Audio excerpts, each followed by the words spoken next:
La vie n'est pas censée être un cycle permanent, rythmé entre joie et tristesse. Je viens de le conscientiser dans une lecture. En fait, je trouve ça dingue, et même dans mes échanges avec d'autres humains. On se dit c'est normal en fait, parce que la joie ne peut pas être éternelle, et la joie laisse place à la tristesse, et puis quand la tristesse part, il y a la joie. Et c'est un cycle comme ça, en permanence, et c'est ça la vie en fait, c'est la normalité. Je n'en suis plus si sûre. En fait, en lisant, j'ai compris que la plupart des humains se rendaient heureux et comblaient leur joie par l'extérieur. Je ne vous apprends rien en vous disant que une fois le désir comblé, un autre désir survient. De ce fait, vous ne pouvez pas factuellement être heureux, vous êtes perpétuellement en recherche de désir. Pour être heureux, on pense que ce désir doit être comblé. Mais je serai heureux quand ce désir sera comblé. En fait, ça n'a qu'un seul effet, c'est de ne pas être dans le moment présent, surtout de rechercher en permanence l'amour et la joie extérieure à nous. Donc ce que j'ai compris là, c'est que tant que l'amour et la joie ne viennent pas de l'intérieur de nous ne serons jamais heureux. Là, vous allez tomber dans le cycle joie, tristesse, joie, tristesse. C'est pas parce qu'on a la joie à l'intérieur qu'on ne pourra plus jamais être triste. Non, ce n'est pas comme ça. Nous avons des émotions et nous avons été tellement conditionnés pour que les pensées, nos émotions rythment notre vie qu'on va pas changer du jour au lendemain. En revanche, je suis persuadée maintenant qu'on peut atténuer et qu'on a la capacité d'atténuer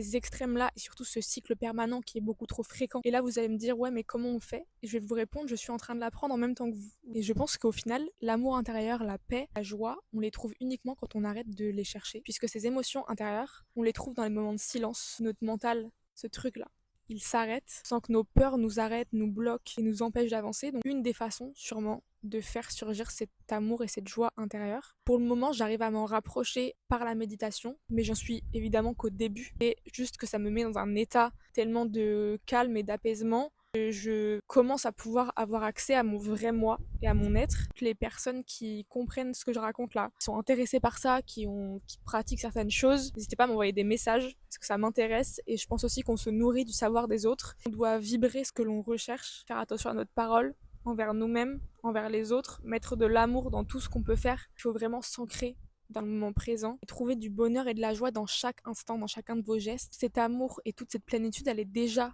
en nous. Ce qu'on cherche, on l'a déjà.